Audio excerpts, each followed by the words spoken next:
defund the police. We understand it from a sense of it's more about reallocating resources that the police get to potentially improving our community. Are we reading it the right way? This is really about moving funding around. It's creating other verticals. So for instance, when you have someone that has a mental health problem, instead of calling the police, let's call mental health professionals that will be deployed to roll to those calls, right? Most of the cases involving a mentally ill person going through an episode are not going to involve any violence, about 95%. But what they do need is somebody who's a medical professional that knows how to deal with the problem and then send this person for the services they need.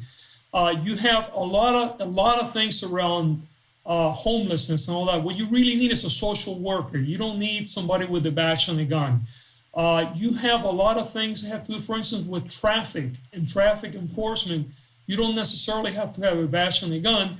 You could have a unit that is outside of the police department working in the Department of Transportation. It's really about transportation. It's moving traffic and doing so safely.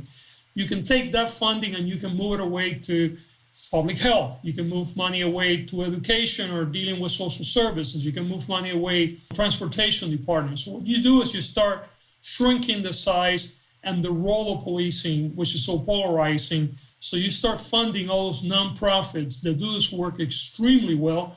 We'll do it at a fraction of the cost and are less likely to have the horrendous outcomes of having somebody get killed or the over-incarceration of particular communities. That's what they're talking about, and that's what we need to do. And actually, by the way, it would make us a safer community